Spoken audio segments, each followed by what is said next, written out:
موضوع الدرس في قصة سيدنا موسى وعيسى عليهم السلام وما فيها من العبر والحكم، سورة الصف، تفسیر ابن کثیر۔ الحمد للہ رب العالمین والصلاة والسلام على اشرف الانبیاء وسید المرسلین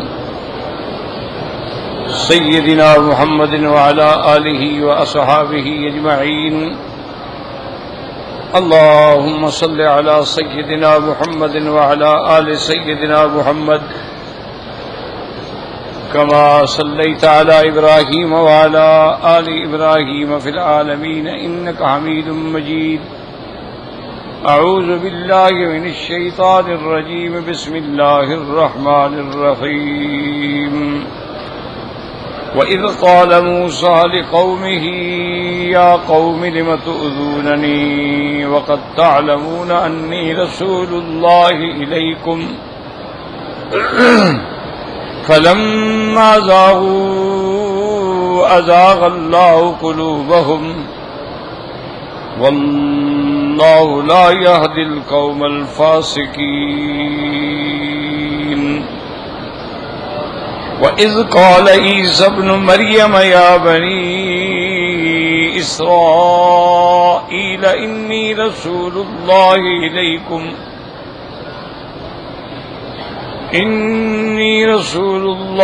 إِلَيْكُمْ مُصَدِّقًا لِمَا بَيْنَ يَدَيَّ مِنَ التَّوْرَاةِ وَمُبَشِّرًا بِرَسُولٍ يَأْتِي مِن بعد اسمه أحمد فلما جاءهم بالبينات قالوا هذا سحر مبين۔ اللہ تبارک و تعالی نے کلام مقدس کی ان آیات مبارکہ میں جو سورۃ الصف کی آیات ہیں، سب سے پہلے تو یہ ارشاد فرمایا تھا کہ سبح للہ ما فی السماوات وما فی الارض، باقی بیان کرتی ہیں جو چیزیں آسمانوں اور زمینوں میں ہیں اللہ کے لیے۔ وَهُوَ الْعَزِيزُ، وہی ذات جو ہے غالب بھی ہے اور حکمت والی بھی ہے۔ اور اس کے بعد تنبیہ آئی تھی منافقین کے لیے جو دعویٰ کرتے تھے کہ جہاد کا حکم آئے، جہاد کا موقع ملے، جب موقع ملا تو الٹ گئے۔ اللہ نے فرمایا یا ایھا الذین آمنوا لم تقولون ما لا تفعلون، ایمان والو کیوں ایسی باتیں کہتے ہو جو نہیں کرتے ہو؟ کبر مقتا عند اللہ، اللہ کے ہاں یہ چیز بڑی باعث غضب ہے کہ آدمی کہے پھر اس پہ عمل نہ کرے۔ ان اللہ یحب الذین یقاتلون فی سبیلہ صفا، اللہ تبارک و تعالی محبوب رکھتے ہیں ان لوگوں کو جو اللہ کے راستے میں جہاد کرتے ہیں صفیں بنا کے، اور ایسی صفیں کأنہم بنیان مرصوص، کہ جیسے ایک بڑی جمی ہوئی دیوار ہوتی ہے، بعض سے بعض اینٹیں جڑی ہوتی ہیں، ایسی صفیں بناتے ہیں۔ تو اللہ کو یہ لوگ جو ہیں بڑے محبوب ہیں، نماز میں صفیں بنائیں یا جہاد میں صفیں۔ اس کے بعد پھر اللہ نے ذکر فرمایا حضرت موسیٰ علیہ السلام کا اور حضرت عیسیٰ علیہ السلام۔ وَإِذْ قَالَ مُوسَىٰ لِقَوْمِهِ يَا قَوْمِ لِمَ تُؤْذُونَنِي، موسیٰ علیہ السلام نے جب اپنی قوم سے فرمایا کہ تم مجھے کیوں ایذا پہنچاتے، وَقَدْ تَعْلَمُونَ أَنِّي رَسُولُ اللَّهِ إِلَيْكُمْ، تم جانتے ہو کہ اللہ نے مجھے تمہاری طرف رسول بنا کے بھیجا ہے۔ فَلَمَّا زَاغُوا أَزَاغَ اللَّهُ قُلُوبَهُمْ، اور جب وہ حق سے پھر گئے تو اللہ نے ان کے دلوں کو بھی پھیر دیا۔ واللہ لا یہدی القوم الفاسقین، اور اللہ تبارک و تعالی حد سے نکلنے والوں کو ہدایت نہیں دیتے۔ وَإِذْ قَالَ عِيسَى ابْنُ مَرْيَمَ، کہ جب فرمایا حضرت عیسیٰ ابن مریم نے یا بنی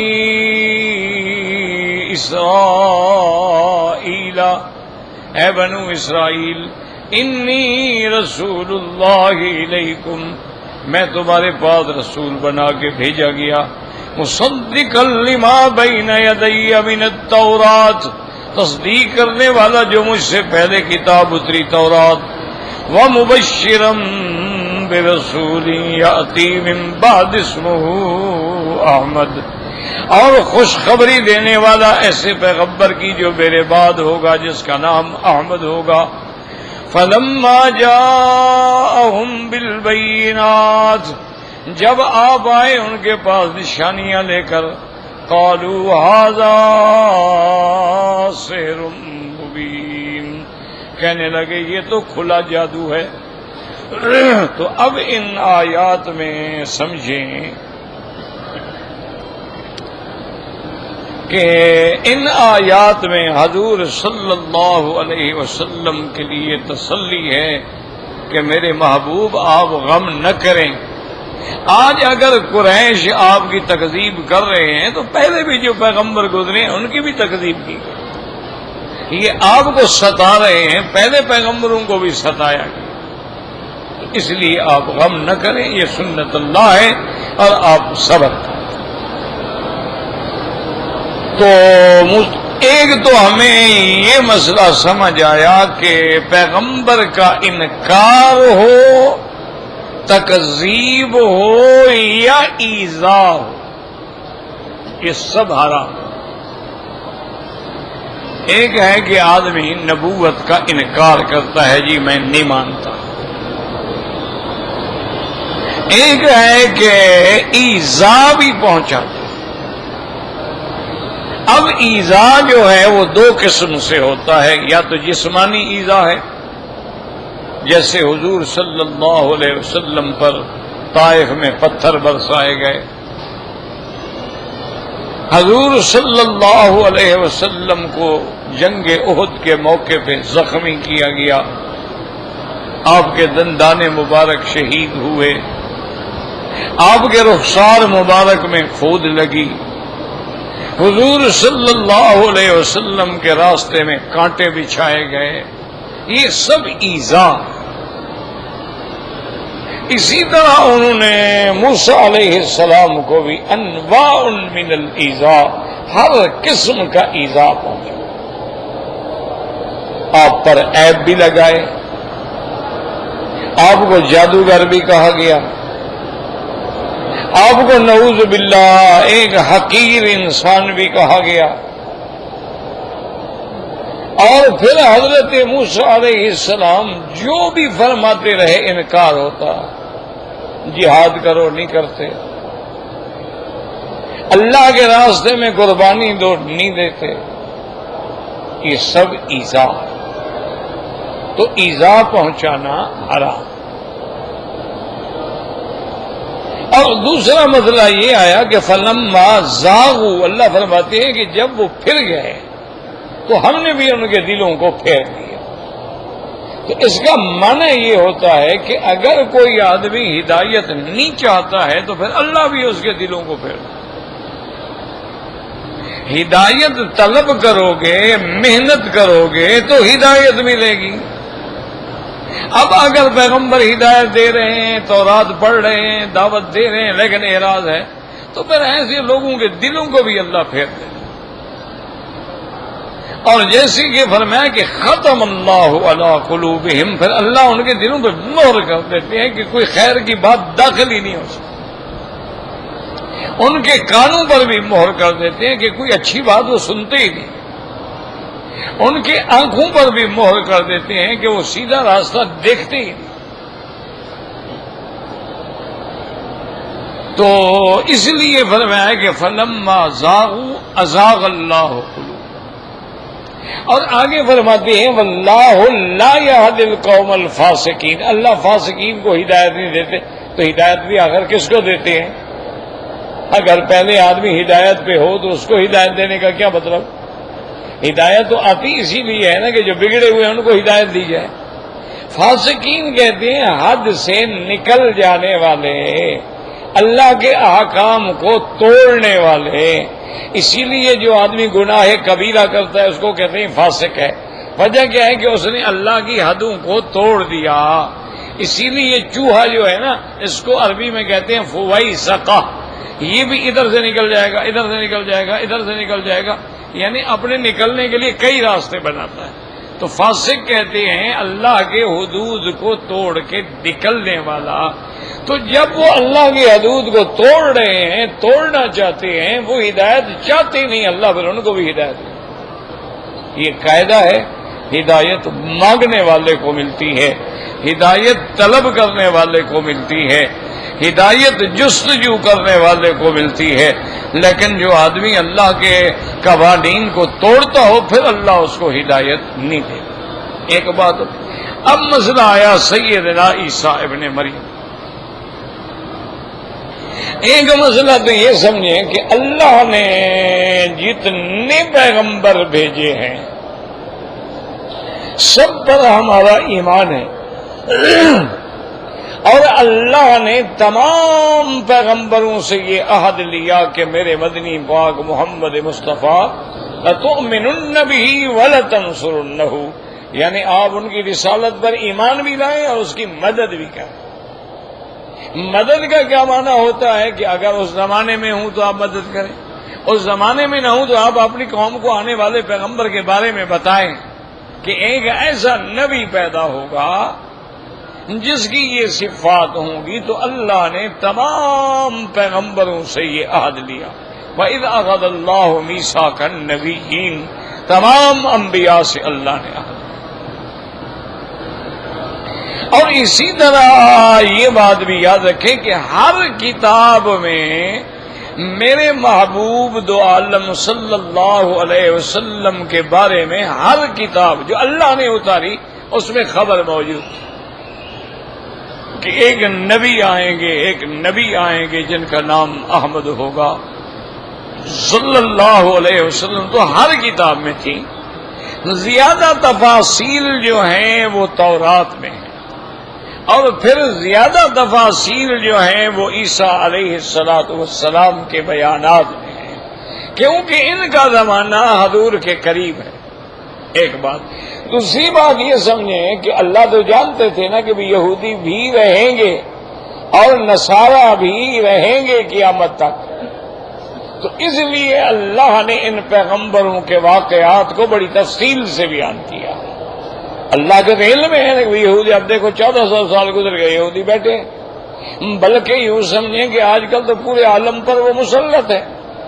پورا عالم جو ہے اس وقت ان کی، جیسے اقبال نے کہا تھا نا کہ جان افرنگ پنجہ یہود میں ہے. اب جتنے ملک ہیں دراصل یہ یہودیوں کے پنجے میں، اس سے نکل ہی نہیں سکتے. اس کی وجہ یہ ہے کہ ایک تو یہود جو ہے نا، یاد رکھو یہ کچھ بھی ہوں اہل کتاب تھے. نصارہ جو ہیں یہ کچھ بھی ہوں یہ اہل کتاب تھے. تو ان کے پاس یعنی اللہ کی کتابوں کا علم پہلے سے تھا. ایک چیز. اور دوسری بات یہ ہے کہ یہود جو ہیں ان کے دلوں میں اسلام کے خلاف، مسلمانوں کے خلاف، میرے مدنی پاک کے خلاف ایک حسد تھا اور ایک بغض تھا اور عداوت تھی کہ حضور کی وجہ سے ہمارے خاندان سے نبوت چلی گئی. اس لیے ان کو سب سے زیادہ بغض جو ہے وہ عالم اسلام سے. اور پھر یہ بھی یاد رکھیں کہ ان پر بھی کئی ادوار آئے ہیں. یہ بڑی کوئی ڈھیٹ قوم ہے. ان پہ ایسے ایسے ادوار آئے ہیں کہ بخت نصر نے آ کر ان کو مٹا ڈالا، ان کو پیس دیا، اور ایک ایک دن میں 70 ہزار یہودی کو اس نے قتل کیا. ان پر ایسے ایسے مظالم ہوئے ہیں کہ 6 لاکھ کی تعداد میں ہٹلر کے زمانے میں یہ مارے گئے.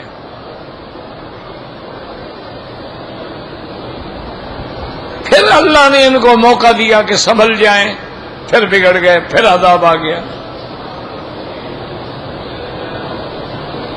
پھر اللہ نے موقع دیا کہ سنبھل جائیں، پھر بگڑ گئے، پھر عذاب آ گیا.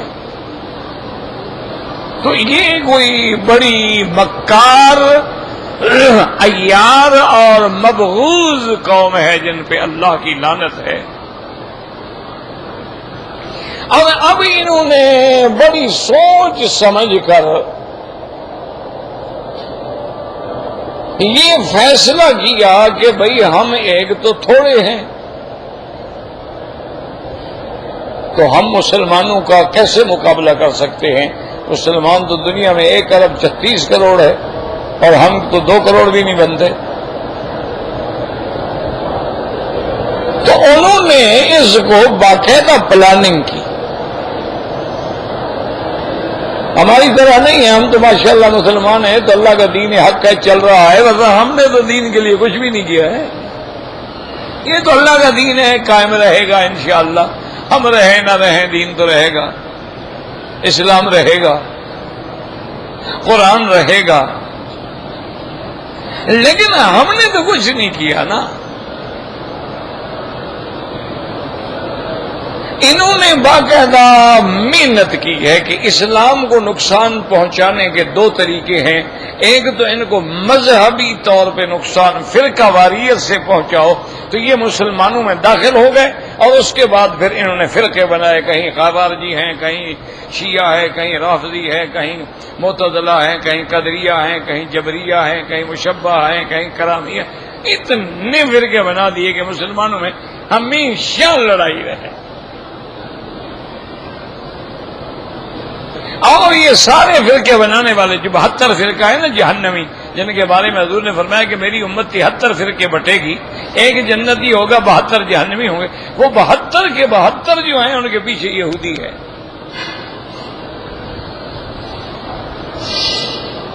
ایک انہوں نے یہ کیا. دوسرا انہوں نے یہ کیا کہ کوئی قوم جو ہے وہ تعلیم کے بغیر ترقی نہیں کر سکتی.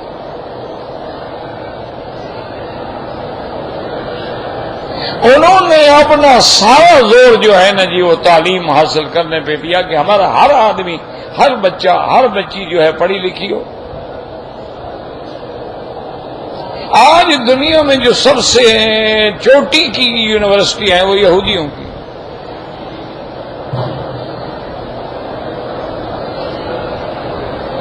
دوسرا انہوں نے یہ کیا کہ دنیا میں جتنے جینیس لوگ ہیں نا، ان لوگوں کو ہر حال میں خریدو. دولت دینی پڑے، عورت دینی پڑے، عزت دینی پڑے. کیوں؟ جب تک کہ ایسے قابل، دیکھو نا جی، ایک آدمی ہوتا ہے نا، دیکھو نا محمد علی ایک آدمی تھا نا، پاکستان بنا گیا. ایک آدمی تھا اور کمزور سا، بیمار سا آدمی. کوئی لڑائی نہیں لڑی، جھگڑا نہیں لڑا، قانونی جنگ لڑی. ٹھیک ہے، کوئی مخالف ہو، کوئی موافق ہو، ہمیں تو اس سے باس نہیں ہے، ہمارا سیاست سے تو موضوع ہی نہیں. لیکن مانے یہ کہ ایک آدمی آتا ہے نا، محمد ابن قاسم ایک بندے کا نام ہے نا، صلاح الدین ایوبی ایک بندے کا نام ہے نا، محمود غزنوی ایک بندے کا نام ہے نا، شیر میسور ایک بندے کا نام ہے نا. تو ایک بندہ اگر لائق ہو، فائق ہو تو کچھ کر جاتا ہے. یہ تو نہیں ہوتا کہ بھیڑ ہو اور سمجھنے والا ایک بھی نہ ہو. اب دیکھیں امام بخاری ایک آدمی ہے نا، ایک ایسی کتاب لگ گئے، صدیاں گزر گئی، ہر مدرسے میں بخاری شریف پڑھائی جا رہی ہے.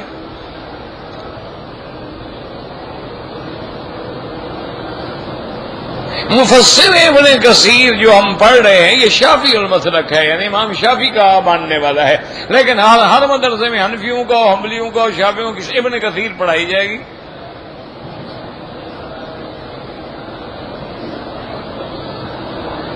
فقہی مسائل میں آگے دیکھ لیں کہ 1400 سال میں خیر القرون کے زمانے سے لے کر بعد تک 4 ہی فقہا پیدا ہوئے نا، امام ابو حنیفہ، امام شافعی، امام مالک، امام حنبل، بس۔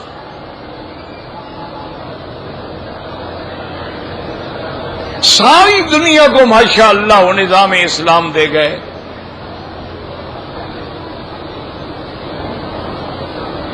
تو اصل بات یہ ہوتی ہے میرے عزیز کہ ایک ہی آدمی اٹھتا ہے اور وہ پھر پورے ملک کی ہدایت کا ذریعہ بن جاتا ہے۔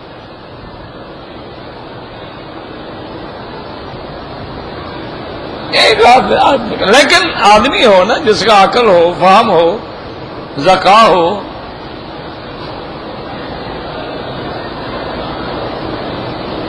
تو اس لیے انہوں نے یہ فیصلہ کر لیا کہ بھئی جینیس لوگ جو ہیں وہ اہل علم میں ہیں، وہ نصارہ میں ہیں، اچھا وہ چاہے کرکٹ کے کھلاڑی ہیں، وہ ہاکی کے کھلاڑی ہیں، وہ فٹ بال کے پلیئر ہیں، سب ان کو اپنا بناؤ، کیونکہ جب یہ ٹاپ کریں گے تو پھر نام تو ہمارا ہوگا نا۔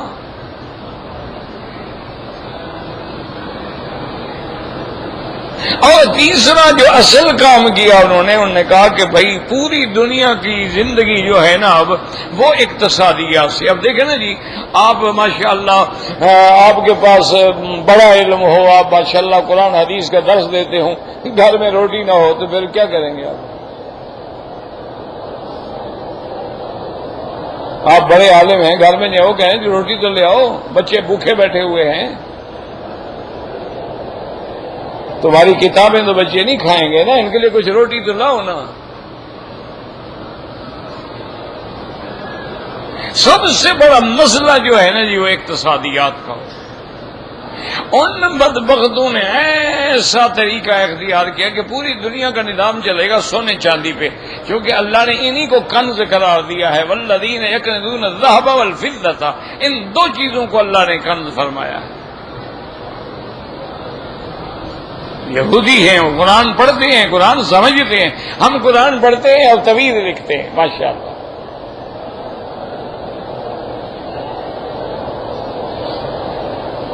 اللہ نے قرآن اتارا تھا زندوں کے لیے، ہم مردوں پہ پڑھتے ہیں، مرنے لگے پڑھو جی قرآن پڑھو جی، یاسین پڑھو جی، خیمہ لگا دو جی قبر پہ قرآن، ساری زندگی اس نے پڑھا نہیں، اب خیمہ لگا کے لوگ پڑھیں۔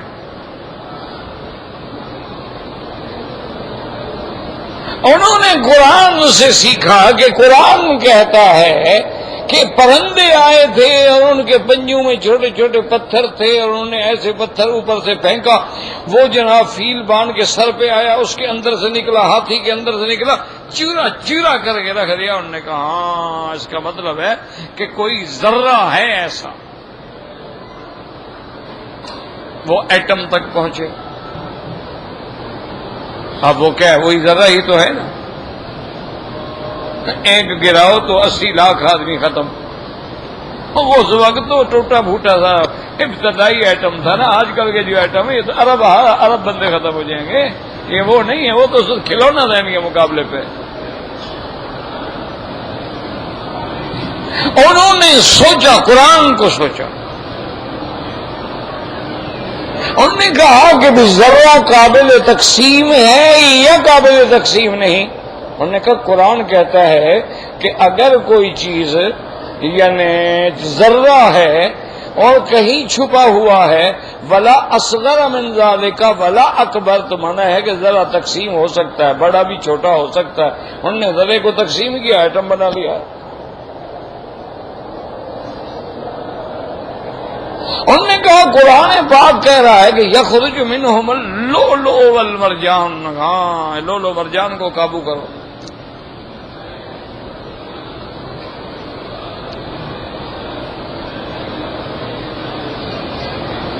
انہوں نے ہر وہ چیز جو اللہ کے قرآن میں پڑھی کہ قرآن تو ہماری آنکھیں کھول دی، قرآن تو چاہتا ہے کہ پوری دنیا پہ قرآن کا حکومت ہو۔ قرآن اس لیے تو نہیں آیا ہے کہ تعویذ بنا کے گلے میں ڈالا جائے یا مردوں پہ صدقہ ہیلا اسقاط کیا جائے. قرآن تو پورے عالم پہ حکمرانی کے لیے آیا ہے. من لم يحكم بما انزل اللہ فاولئک هم الکافرون. انہوں نے کہا قرآن کہتا ہے کہ جن چیزوں پہ اللہ کا نام لیا جاتا ہے وہ حلال ہو جاتی ہے، اور جن چیزوں پہ ذبح کے وقت اللہ کا نام نہ لیا جائے وہ حرام ہو جاتی ہیں. فَكُلُوا مِمَّا ذُكِرَ اسْمُ اللَّهِ عَلَيْهِ. قرآن کہتا ہے کہ جانور کو ذبح کیا جائے. پھر سرکار دو عالم بتاتے ہیں کہ یہ 4 رگیں ہیں اس کی، یہ کاٹی جائیں. ان کو یہ مسئلہ سمجھ آ گیا کہ قرآن جب ذبح کی تعلیم دے رہا ہے تو اس کا معنی یہ ہے کہ وہ دم مسفوح جو اس کے اندر رہتا ہے وہ بیماریوں کا اور بے حیائیوں کا سبب بنتا ہے. لہذا مجال ہے یہودی کو الٹا کر دو، ذبح شدہ جانور کے بغیر کبھی گوشت نہیں کھائے گا.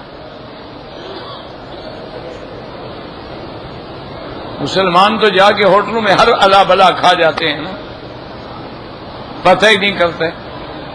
کوئی زیادہ پڑھا لکھا ہونے کا بس کلو بسم اللہ پڑھو کھا لو یار، بس ٹھیک. انہوں نے نہیں پڑھی، ہم تو پڑھے ہیں نا. لیکن یہودیوں کا کوشچن الگ ہے، وہ نہیں کہیں گے کبھی بھی. اور انہوں نے وہ اللہ کے قرآن میں جو کنز تھا نا اس پہ قابو کر لیا. اب پوری دنیا کا لیور آف اکانومی جو ہے ان کے ہاتھ میں ہے. جس ملک کو چاہیں نیچے گرا دیں، جس کو چاہیں اوپر. جس کو گرانا ہوا اس کی کرنسی ختم. آپ نے 1 لاکھ ریال دینا تھا، اس وقت 3 روپے کا 1 ریال ہوتا تھا، یعنی آپ 3 لاکھ روپے دیتے تو 1 لاکھ ادا ہو جاتا. اب آپ 23 لاکھ روپے دیں گے تب 1 لاکھ ادا ہوگا. آپ نے 1 لاکھ قرضہ دیا تھا، خود بخود 23 لاکھ قرضہ ہو گیا. اچھا، جب آپ کے پیسے کی ویلیو نہیں رہی، آپ کی چیزیں کون لے گا، کون خریدے گا، کون کہاں جائیں گی؟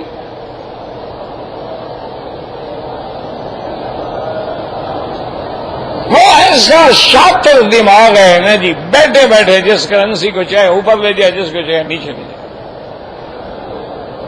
ان کو جنگ کرنے کی ضرورت ہی نہیں ہے. یہ جو ہم لڑ رہے ہیں نا جی، ڈنڈا سوٹا، ایک دوسرے کو مار دینا، مسجدوں میں مار دینا، اس کو مار دینا، مسلمانوں کو مار دینا، گاڑیوں میں بندے مار ڈالنے، بسوں میں بندے مار ڈالنے، یہ تو ہمارے بے وقوفوں کا کام ہے. وہ کوئی پاگل ہیں کہ لوگوں مرے. کبھی دیکھا آپ نے کوئی یہودی آیا آپ کو مارنے کے لیے آپ کے ملک میں؟ آپ کو کبھی ملا ہے کوئی یہودی؟ اس کو ضرورت ہی نہیں ہے. اس کو کیا ضرورت ہے؟ وہ آپ کو بھوکھا رکھ کے مار دے گا، وہ آپ کے پانی بند کر دے گا، وہ آپ کے ڈیم نہیں بننے دے گا، وہ آپ کے دریاؤں کو خشک کر ڈالے گا، یا پھر ایسا سیلاب آئے گا کہ 2-4 دریاؤں کا رخ آپ کی طرف پھروا دے گا. یا آپ پانی سے ڈوب جائیں گے یا پانی کے بغیر مر جائیں گے. اس سے کیا ضرورت پڑی ہے کہ وہ مسجدوں میں آ کے دھماکے کرتا پھرے؟ پاگل ہو گیا.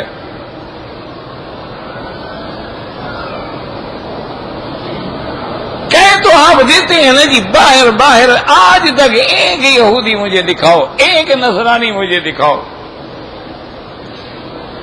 وہ اپنے ملک کے لیے مرے گا. ایک ہم ہیں انا للہ و انا الیہ راجعون. ایک ایسی بھیڑ ہے، ایک ایسا گروہ بن گئے ہیں، نہ جماعت ہے، نہ امت ہے، نہ ہمارا کوئی راستہ ہے، نہ ہمارا کوئی قبلہ ہے، نہ ہمارا کوئی ایمان ہے. ہر آدمی نے 1.5 انچ کی مسجد اپنی بنائی ہوئی ہے، اپنا اذانیں ہیں، اپنی جماعتیں ہیں، اور اپنے اپنے لباس ہیں، اپنے اپنے رنگ ہیں، اپنے اپنے کپڑے ہیں. ہم مسلمان ہیں ماشاءاللہ، ایک نبی کو ماننے والے. ہمارا خدا بھی ایک ہے، نبی بھی ایک ہے، کعبہ بھی ایک ہے، لبیک بھی ایک ہے، عرفات بھی ایک ہے، لیکن اندر ہم ہزاروں فرقے.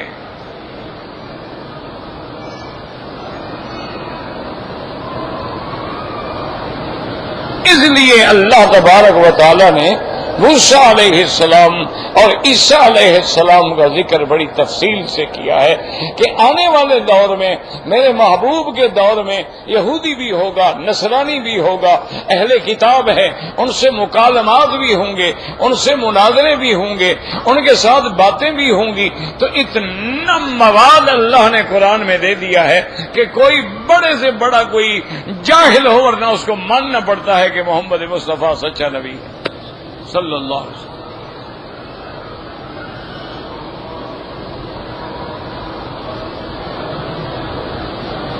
اور پھر اللہ کی حکمت دیکھیں کہ اگر عیسیٰ علیہ السلام زمین میں رہتے تو پھر تو حضور نہ آتے۔ بات سمجھو، کیوں؟ جب خاتم النبیین آئے گا تو اور کوئی نبی نہیں ہو سکتا۔ خاتم النبیین نہ ہوں تو دو نبی بھی ہو سکتے ہیں، موسیٰ علیہ السلام بھی نبی، ہارون علیہ السلام بھی نبی ہیں، حضرت یعقوب علیہ السلام بھی نبی ہیں، یوسف علیہ السلام بھی نبی ہیں، داؤد علیہ السلام بھی نبی ہیں، سلیمان علیہ السلام بھی نبی ہیں۔ لیکن چونکہ آمنہ کے لال ہیں خاتم الانبیاء، اور جب خاتم الانبیاء آ جائیں گے تو اور نبی تو ہو نہیں سکتا۔ اچھا، اب اور اگر نبی ہو نہیں سکتا تو اللہ کا نظام ہے کہ جو پیغمبر آتا ہے آنے والے کی خوشخبری دیتا ہے اور جانے والے کی تصدیق کرتا ہے۔ جیسے کہ حضرت عیسیٰ نے کہا کہ موسیٰ علیہ السلام سچے نبی، تورات سچی کتاب، آنے والے نبی احمد مصطفیٰ ہیں، تو اب حضور کے بعد تو نبی ہے نہیں نا، کون سا نبی تصدیق کرے؟ اللہ نے عیسیٰ علیہ السلام کو آسمانوں پہ اٹھا لیا کہ آپ بیٹھے رہیں، ہم آپ کو آخری زمانے میں اتاریں گے، اور آپ جا کے جیسے مبشر تھے اسی طرح حضور کی نبوت کی تصدیق کریں گے، اور پھر آپ نبی بن کے نہیں اتریں گے، آپ امتی ہوں گے محمد مصطفیٰ صلی اللہ علیہ وسلم، اور حضور کی شریعت پہ چلنے والے ہوں گے۔ تو اس لیے اللہ نے یہ ایسا نظام بنایا ہے کہ موسیٰ علیہ السلام، عیسیٰ علیہ السلام کے ذکر کو اللہ نے بڑا کھول کے دیا۔ اچھا، اب عیسیٰ علیہ السلام نے قوم سے کیا کہا کہ یا بنی اسرائیل، سمجھیں اللہ کے قرآن کو۔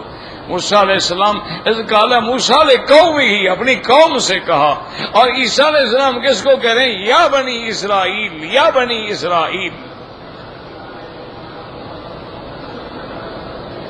تو اس لیے ہمیں پتہ چلا کہ یہ ایک قوم کے لیے نبی بن کے آئے تھے، اور یہ شان فقط آمنہ کی لال کے لیے ہے کہ جو ساری کائنات کے لیے نبی بن کے آئے۔ حضور پاک نے جہاں اپنی قوم کو خطاب کیا وہاں آپ نے یا ایھا الناس، یا ایھا الناس، یا ایھا الناس، تمام عالم کے انسانوں کو خطاب کیا۔ کیوں؟ حضور تو سب کے لیے نبی تھے، صرف مکے والوں کے لیے تو نہیں تھے، آپ صرف حجاز کے لیے تو نہیں تھے، آپ کی نبوت جو تھی وہ تو عالمی نبوت تھی۔ اس لیے حضور کی خطاب میں ملے گا کہ یا ایھا الناس اعبدوا ربکم الذی خلقکم، یا ایھا الناس انی رسول اللہ الیکم جمیعا، یا ایھا الناس اتقوا ربکم، یا ایھا الناس، یا ایھا الناس۔ اسی لیے حضور پاک نے کبھی پھر خاص طور پہ دو قوموں کو مخاطب کیا کہ یا معشر الجن والانس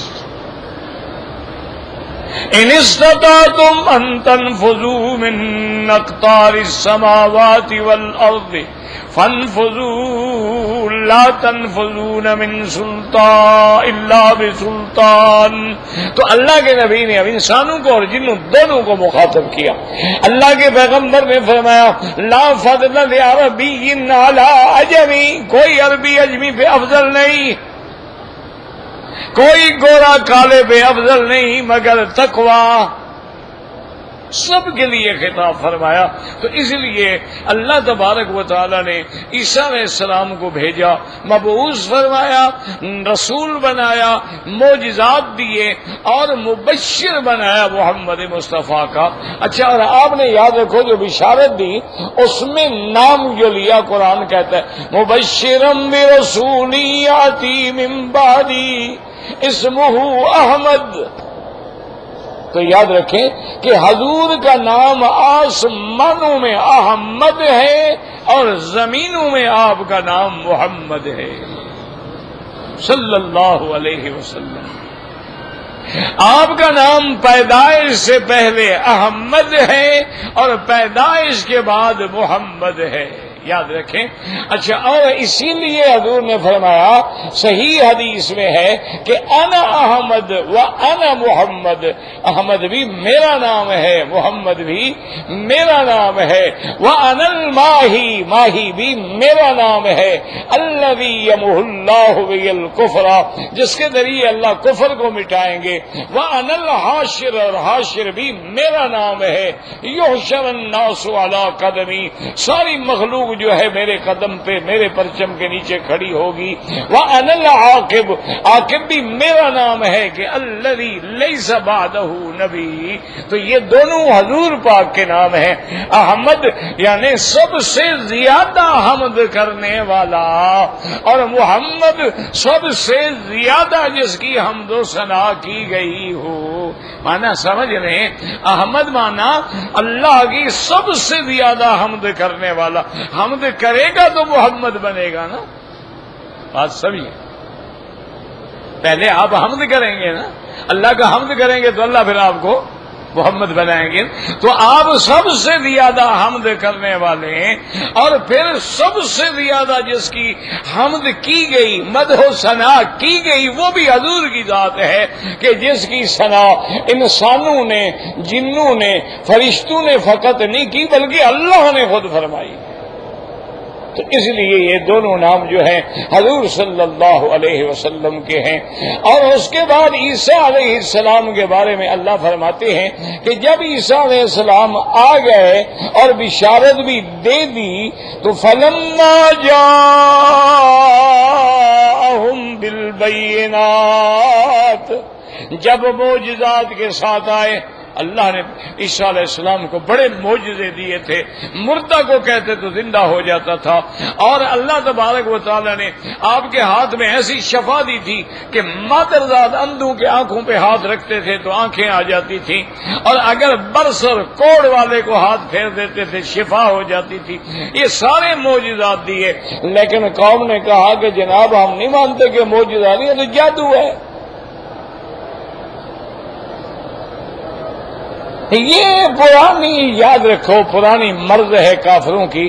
ہر پیغمبر کے معجزات کو دیکھنے کے بعد انہوں نے ایک ہی بات کہی کہ جادو ہے. وجہ کیا ہے؟ جب ان کو عجیب چیزیں نظر آئی، خوارے کی عادت نہ بس کہہ دیا جادو ہے.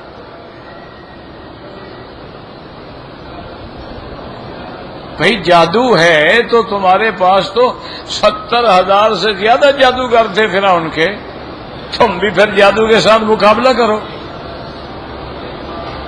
تم بھی عیسیٰ علیہ السلام کی طرح، جادو کی طرح کوئی ایسا پرندہ بنا کے پھونک مار کے اڑا دو.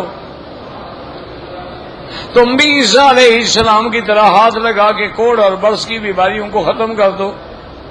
نہیں، کیونکہ جب جواب نہ ہو تو پھر آدمی ایسی ہی بات کرتا ہے کہ اسی لیے اللہ فرماتا ہے کہ جتنی قومیں آتی گئیں اور جتنے پیغمبر آئے سب نے یہی کہا کہ جادو ہے.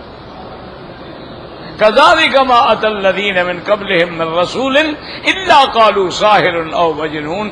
جو بھی آیا کہا جادوگر ہے یا مجنون ہے. اتواصوا میں ایک دوسرے کو پتہ نہیں وصیت کر کے جاتے ہیں یہی کہنا ہے.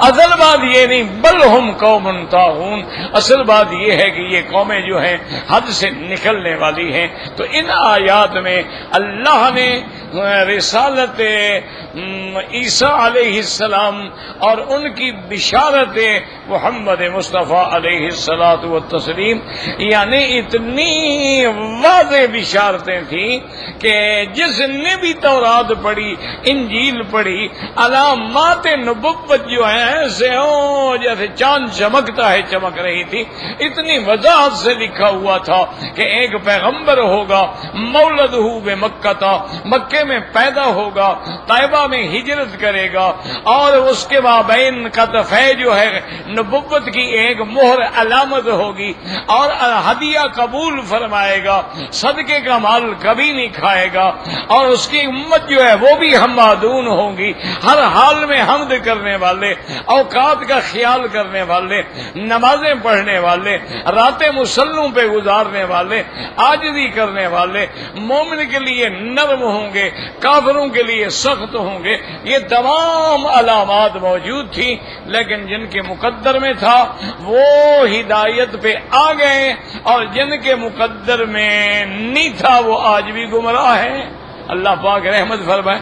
ابھی آپ دیکھیں کہ ہندوؤں کی کتابیں ہیں نا وید، ان میں بھی اب ان کو ماننا پڑ گیا ہے کہ اس کے اندر بھی حضور کی بشارت موجود ہے، ان کے اندر بھی موجود ہے کہ جو سچا نبی ہے، خاتم الانبیاء ہے، وہ حضرت محمد مصطفیٰ ہے۔ کتاب وید میں بھی علامات مل گئی ہے، اور جو ان کے یعنی تھوڑے سے منصف مزاج لوگ ہیں وہ مانتے ہیں کہ ہماری کتابوں میں، اچھا بعد اناجیل میں جو فار کلیت کا لفظ آتا ہے، وہ بھی جو منصف مزاج لوگ ہیں وہ مانتے ہیں کہ اس سے مراد بھی حضرت محمد مصطفیٰ ہے صلی اللہ علیہ وسلم۔ واللہ اعلم۔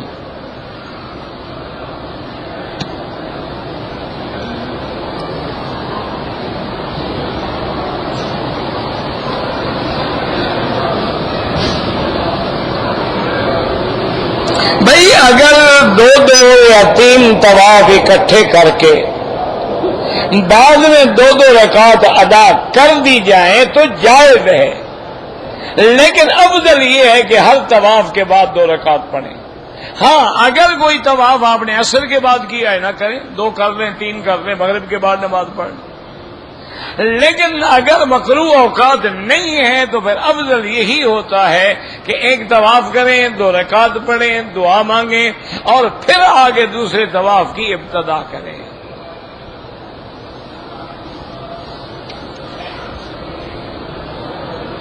اگر عصر کے بعد ہم نے طواف کیا ہے تو اس کی 2 رکعت جو ہیں وہ امام ابو حنیفہ رحمت اللہ علیہ کے نزدیک مغرب کے بعد ادا کریں گے، لیکن امام احمد بن حنبل رحمت اللہ علیہ کے نزدیک اللہ کے حرم میں اجازت ہے، وہ کہتے ہیں کہ جب بھی طواف کرے 2 رکعت پڑھ سکتا ہے۔ اصل میں یاد رکھیں کہ یہ مسائل جو ہیں میرے بزرگ، میرے بھائی، یہ اللہ کی رحمت ہے، اس کو ہم نے بلا وجہ لڑائی بنا دیا ہے۔ اب بڑا آسان مسئلہ ہے کہ مثلا آپ عصر کے بعد آئے، آپ نے آ کے طواف کیا، اب آپ اسی نیت سے آئے ہیں کہ انشاءاللہ مغرب میں حرم میں پڑھوں گا، تو آرام سے مغرب کے بعد 2 رکعت پڑھ لیں، کوئی جھگڑا ہی نہیں، تاکہ کوئی حدیث مخالف بھی نہ ہو۔ اچھا آپ کا قافلہ جا رہا ہے، گاڑی تیار ہے، ساتھی بسوں میں بیٹھ گئے ہیں، پڑھ کے چلے جائیں، کوئی مسئلہ نہیں، کوئی کفر اسلام کی جنگ تو نہیں ہے۔ اگر کوئی مجبوری ہے تو ایک امام وہی اجازت دے رہا ہے نا، اور مجبوری نہیں ہے تو پھر کوشش کریں کہ آپ کے لیے مغرب کے بعد پڑھنا جو ہے وہ بالاتفاق جائز ہے، کوئی حدیث بھی مخالف نہیں۔ اچھا پھر امام احمد حنبل رحمۃ اللہ علیہ فرماتے ہیں عصر کے بعد پڑھنا جائز ہے، افضل ان کے نزدیک بھی مغرب کے بعد ہے، یعنی ایک جواز ہے، گنجائش ہے، حرم میں رعایت ہے، کیوں اتنی بڑی مخلوق ہے، اب سارے کے سارے تو بیٹھ نہیں سکتے تھے نا، دیکھو نا اگر سارے بیٹھ جائیں، اسی لیے ہمیشہ یاد رکھا کریں یہ ہم پر اللہ کی رحمتیں ہیں۔ اب دیکھیں بعض امام فرماتے ہیں کہ مینا میں رہنا 8 کو جانا ہے نا، 9 کی رات بھی رہنا ہے، پھر 10 کو واپس آنا ہے، 11 کی رات، 12 کی رات. وہ کہتے ہیں مینا میں راتیں گزارنا واجب ہے، اگر نہیں گزارے گا دم پڑے گی. اچھا، امام ابو حنیفہ فرماتے ہیں سنت ہے، ثواب تو ہے، لیکن اگر کوئی نہ گزار سکے دم نہیں پڑے گی. اب آج دیکھیے آج کل کس کو مینا میں جگہ ملتی ہے؟ اب تو مینا چھوٹا سا رہ گیا، اب تو لوگ مزدلفہ میں ہوتے ہیں. اچھا، جب ہم مزدلفہ میں ہیں تو مینا میں تو نہیں ہیں نا، پھر کیوں نہ ہم مکے میں رہیں، اپنے گھر میں آ جائیں جب ہم مینا سے باہر رہ رہے ہیں. تو اس لیے یہ اللہ کی رحمت ہے. اچھا، ایک امام کہتے ہیں کہ بھائی 10 تاریخ کو زوال سے پہلے کنکری مارنی ہے. دوسری امام کہتی ہیں سارا دن جائز ہے. تیسرا امام کہتا ہے دن رات جائز ہے. تو کسی نے کسی وقت مار لی، کام تو ہو گیا نا الحمدللہ. اگر ایک ہی وقت مقرر ہوتا لوگ مر جاتے،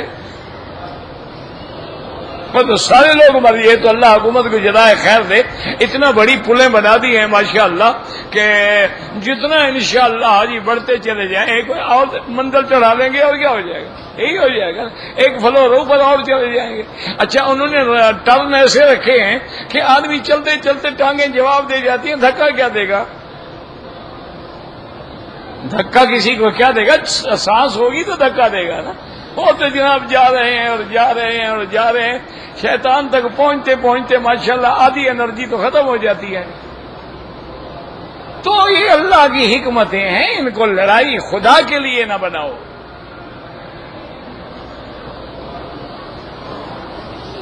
مسجد عائشہ کے تمام مسلمانوں کا عمرہ ہو سکتا، ہاں جی تمام مسلمانوں کا ہو سکتا ہے.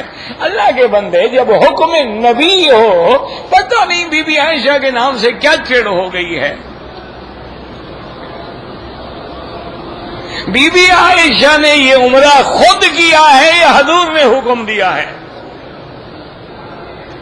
اگر حضور نے حکم دیا، کیا یہ بھی فرما دیا عائشہ صرف تمہارے لیے ہے یا صرف عورتوں کے لیے ہے، مرد عمرہ نہ کریں، یا صرف مکے والوں کے لیے آفاقی نہ کریں؟ جب حضور نے پابندی نہیں لگائی تو کیوں عقل لڑاتے ہو؟ یہ کر سکتا ہے، وہ نہیں کر سکتا ہے، وہ کر سکتا ہے، وہ نہیں کر سکتا ہے. بلا وجہ بحث میں پڑھنے کی کیا ضرورت ہے؟ اچھا، بات کہہ دیتے ہیں جی گھر سے احرام باندھو عمرہ کر دو. او بابا، بی بی عائشہ مکے میں موجود تھی، اگر عمرے کا احرام گھر سے باندھا جا سکتا ہے تو بلا وجہ بی بی عائشہ کو تنیم بھیجا حضور نے. فرما دیتے بی بی اٹھو احرام باندھو اور جا کے عمرہ کر دو. تو معلوم ہوا کہ اگر عمرہ کرنا ہوگا تو حد حرم سے باہر جانا ضروری ہے. اب چاہے تم مسجد عائشہ جاؤ، جیرانہ جاؤ، عرفات جاؤ، حدیبیہ جاؤ، جدہ جاؤ، کہیں جاؤ، حد حرم سے باہر نکل کے احرام باندھ کے عمرہ کرو گے.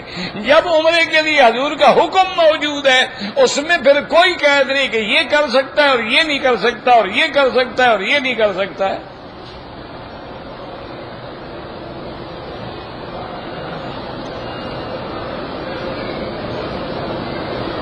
کہتے جی کہ فجر کی اذان کے بعد 2 رکعت سنت پڑھنے سے پہلے تحیت المسجد پڑھی جائے، بالکل نہیں.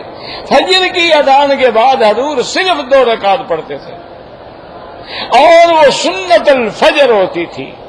اور یہ بھی یاد رکھو، جب آپ 2 رکعت فجر والی پڑھیں گے تحیت المسجد اسی میں آ جائے گی اور الگ پڑھنے کی ضرورت ہی نہیں ہے.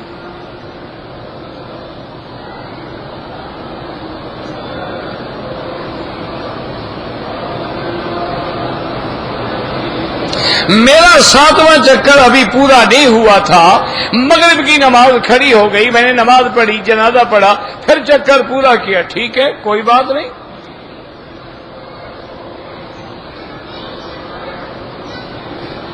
کہتے جی کہ حق المہر جو ہوتا ہے وہ لڑکے والوں کی مرضی کے مطابق ہوگا یا لڑکی والوں کی؟ ہوتا ہی لڑکی کا ہے تو لڑکے والے کی مرضی کا کیا مطلب؟ حق المہر جو ہے وہ لڑکی کا ہوتا ہے، لڑکے کا ہوتا ہے. تو جس کا ہے اس سے پوچھنا پڑے گا نا بھی کیا لوگی. اس کی شرط پہ ہوگا یا اس کے خاندان کی رعایت کی جائے گی کہ بھی باقی بہنوں کی شادی ہوئی ہے تو کیا حق المال تھا؟ یہ تو عورت کا حق ہے، مرد کا کیا حق ہے اس میں؟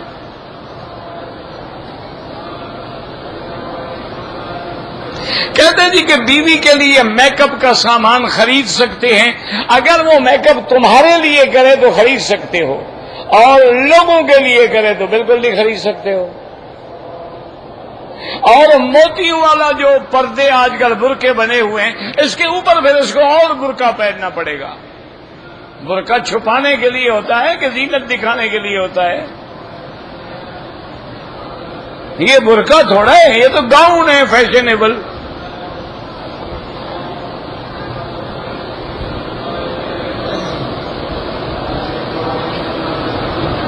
کہتے ہیں جی کہ ایک آدمی نے کہا کہ حضور پاک نے ننگا سر نماز پڑھے۔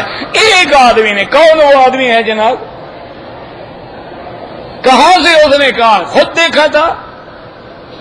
کسی حدیث میں پڑھا لے آؤ؟ اگلے دن میں نے اپنے طلباء کو صبح کے درس میں یہ بات کی تھی، وہ پڑھے لکھے لڑکے ہوتے ہیں نا یونیورسٹیوں کے ماشاءاللہ، میں نے کہا یار تم پڑھے لکھے لوگ انٹرنیٹ پہ بحث کرو کہ حضور پاک نے ساری زندگی میں کبھی بغیر کپڑے کے نماز پڑھی ہے؟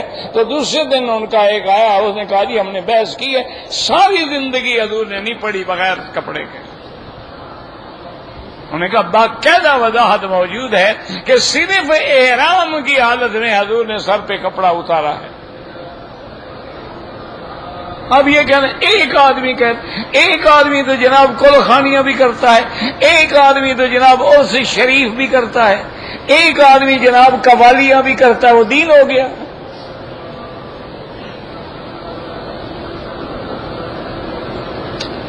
ٹوپی پہن کر نماز پڑھنے، حضور پہلے ٹوپی پہنتے تھے شریف آدمی، خدا کا خوف کرو۔ ٹوپی کے اوپر پگڑی ہوتی تھی تو ٹوپی تو خود بخود ثابت ہو گئی۔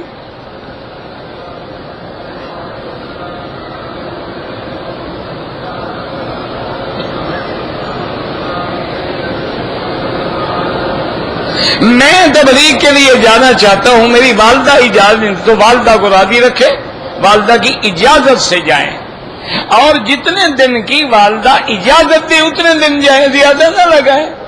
کوئی ضروری تو نہیں ہے نا کہ والدہ کو چھوڑ دیں۔ اللہ کے نبی نے فرمایا جہاد ہی نہ کرو جب تک والدہ اجازت نہ دے۔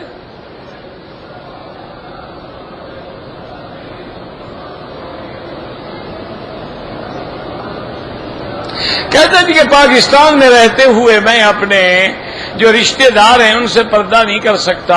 پردہ کرنا ہوگا جناب، کیوں نہیں پردہ کر سکتے؟ یہ کیا بات ہے؟ جھگڑا ہو جائے تو 6 سال بات نہیں کرتے ہو، اللہ کا نبی کا ہے پردہ کرو تو نہیں کر سکتے ہو۔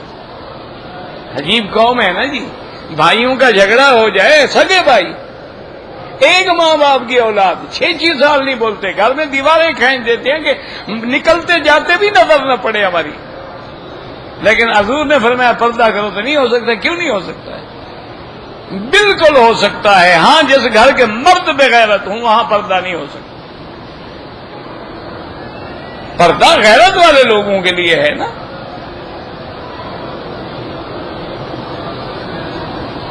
جبریل علیہ السلام جب وحی لاتے تھے تو کاغذ میں لکھ کے لاتے تھے، مجھ سے نہ کبھی قلم لیا نہ کاغذ لیا، میں کیا بتاؤں۔ بہرحال کبھی آ کے خود حضور کے ساتھ بیٹھ کے پڑھتے تھے، اس لیے قرآن کہتا ہے لا تحرک بہ لسانک، جب جبریل پڑھ رہا ہو تو آپ زبان مبارک کو حرکت نہ دیں۔ تو معلوم ہوا کہ وہ پڑھتے تھے، وہ بولتے تھے، وہ کلام کرتے تھے، حضور سنتے تھے۔ اور پہلی دفعہ جب وحی آئی ہے اس کے بارے میں محدثین کہتے ہیں کہ وہ لکھی ہوئی تھی، اس لیے آپ نے جبریل نے کہا کہ یہ دیکھیں اور اقرا پڑھیں، ورنہ حضور عربی تھے، اگر جبریل آگے پڑھتا جاتا ہے اقرا بسم ربک الذی خلق تو حضور کے لیے پڑھنا کیا مشکل تھا، لیکن چونکہ حضور پڑھے ہوئے نہیں تھے نا، لکھا ہوا نہیں پڑھ سکتے، اس لیے فرمایا کہ ما انا بقارئ، میں پڑھا ہوا نہیں۔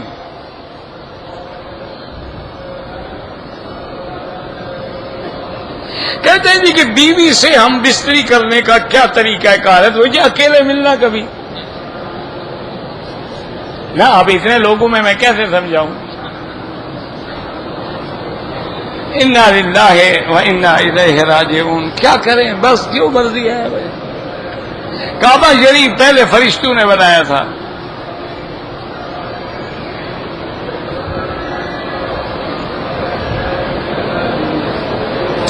اگر عورتوں نے طواف کیا ہے عمرے کا، پھر ہوٹل میں چلی گئیں، رات ہوٹل میں گزاری، غسل کیا، کپڑے پہنے، پھر صفا مروا دوڑی، اگر انہوں نے غسل فرمایا شیمپو سے، خوشبو والے صابن سے، تو ایک ایک بکری دم پڑ گئی. اور غسل کیا ایسے سادے پانی سے بھی گرمی جو ہے رفع ہو جائے، پھر کوئی دم نہیں. کپڑے بدلنے سے بھی کوئی فرق نہیں پڑتا. عورت کا احرام تو ہوتا ہی وہی ہے جو کپڑے پہن لے.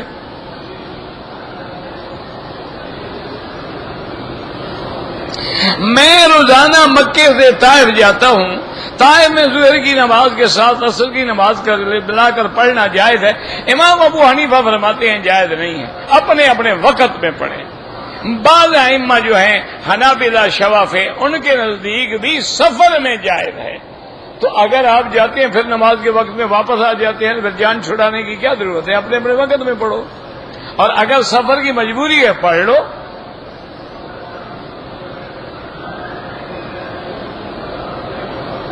کہتے جی مجھے پیشاب کے قطرے آتے ہیں، میں وضو تو ہر نماز کے لیے نیا کرتا ہوں، انڈر ویئر رکھو، اس کو بھی دھویا کرو نا. یہ تو نہیں کہ وہ پیشاب کھڑا رہے اور آپ باہر سے وضو کرتے رہیں.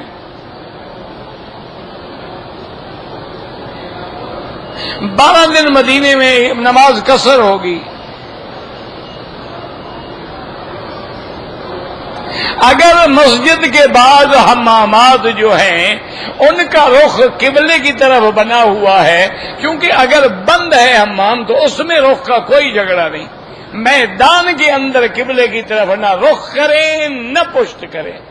اگر ایک چیز بنی ہوئی ہے، کمرہ بند ہے، کوئی فرق نہیں پڑتا ہے، لیکن بہتر یہ ہوتا ہے کہ نہ بنائے جائیں. اب بھی اگر اس میں آپ تبدیلی کر سکتے ہیں تو کوئی مشکل نہیں ہے. نیچے کرسی توڑ کے بدلنی ہے نا، اور کیا ہو جانا ہے. مرحومین کے لیے عمرہ کریں، بالکل کریں.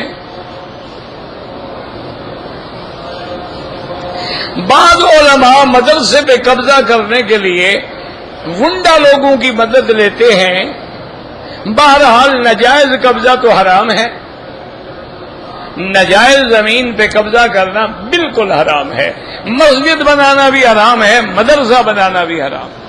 ہاں اگر کوئی مسجد مدرسے پہ قبضہ کر لے، اس کو چھڑانے کے لیے وہ استعمال کریں تو الگ بات ہے.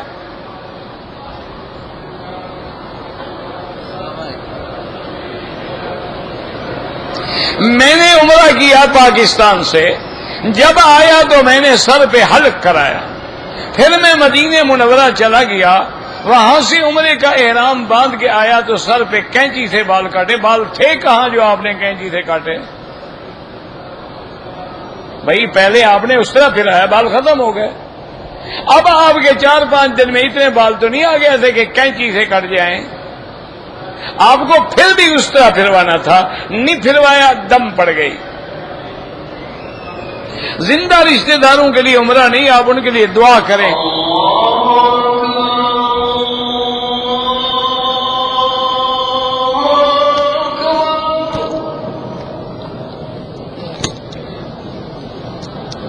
اللہ